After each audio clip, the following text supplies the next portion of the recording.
am good. It's raining outside, so it looks like Irish weather. Ah, yeah. I'm delighted this morning to be able to share with Dorothy, my good friend, an Irish recipe, something that's very unique to where I grew up in Northern Ireland. Southern Ireland, Ireland's a very small country. Southern Ireland don't even really know about this recipe either. It's just in the north, and it's very typical of one of the pieces of an Irish breakfast, which would be an Ulster fry, they call it. Ulster is another name for Northern Ireland. And an Ulster fry would have things in it like sausage and bacon and potato bread, which is what we're going to tackle today. And sometimes soda bread, soda farl is also very unique to Northern Ireland. And they may put in other meats as well, maybe even a blood sausage, from pig, and eggs, lots of eggs. So that is an Ulster fry, and it's very famous in Northern Ireland. So today we're going to make potato bread, also known as a potato farl. The reason why it's called farl is because flatbreads in Ireland are often cut in 4 pieces. So if you make a big soda bread loaf, it's cut with a cross in the middle and it's got 4 sections. It's the same with soda bread, it's cut in 4. And potato bread, sometimes is known as a potato farl, is cut in 4 pieces. I like to cut mine in smaller pieces than 4, but that's where the name comes from. Potato bread is Les's favorite. Yes. Les's favorite every Sunday morning. It's very traditional. He's a very traditional man, and he likes 2 slices of bacon, 3 slices of potato bread, and 2 poached eggs. Oh, wow. And that is the order, and that is on the plate every Sunday morning. What a Proverbs 31 woman you are.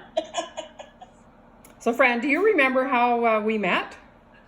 Yes, we were at a book launch for Annette Stanwyck's book. We were all very excited about her book launch, and there was Dorothy, and that was the first time I'd met you. You were there and full of energy and full of questions about producing a book. How do you, get a book out? And because Les and I were both authors, you were very interested. So you did latch on, and you took initiative in inviting us out to dinner and keeping the conversation going and getting to know us, which was really, really special. Yeah, that's been a wonderful journey we've been on, getting to know each other. Absolutely. Yes.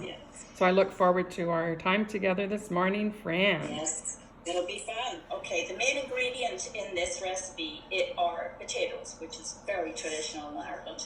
But the potatoes are really important in that you have to mash them, and there's a lot of potatoes that have a lot of humidity in them, and they don't mash very well. I recommend for this recipe, russets are probably at the top of the list because they've got a nice dryness to them, and they become what my mother would call floury in the pan. Once you drain them after you boil them, you shake it up to get rid of the moisture, and they get that lovely floury look around the potatoes.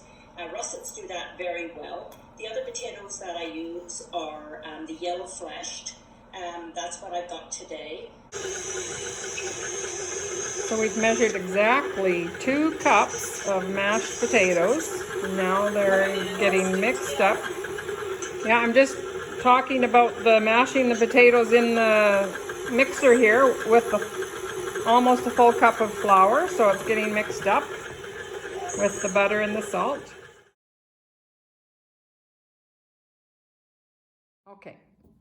Okay, so I've removed the potato from the bowl after it's all blended together with the flour, and I've rolled it on the countertop in flour, so you can see it's held together really quite nicely, and you don't need to knead it and add lots more flour to it. This is all you need to do with the flour is get it into the shape to put it in the pan. Okay. So a little flour on the countertop, and then get it into a ball. Okay. That's it. Thank you.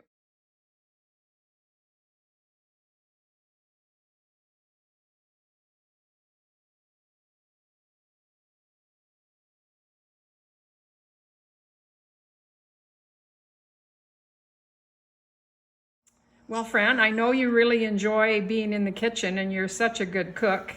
Thank you. getting through COVID has been very difficult for some people, or a lot of us. Maybe you could share what you've created and the fun that you've had staying at home. Well, just right before COVID, I realized that I needed to have more fun. And one thing that I missed in my life, and I did it about 20 years ago, was painting. I loved watercolor painting, and it was such a joy. And I remember having the joy and feeling so present and the peace that I got when I was painting. But this time I decided I'd like to take up oil painting. I have a sister that does oil paintings, and I always admired her paintings. So I decided to get myself an easel, oil paints, and get set up, and then COVID hit. And there I was in a studio with canvases, and I really wanted to get into them. So I started painting and doing oil painting, and I enjoy it so much. It's wonderful. Fran, I asked you to have some of your photos or your artwork ready, so we look forward to seeing them. Oh, that's so beautiful.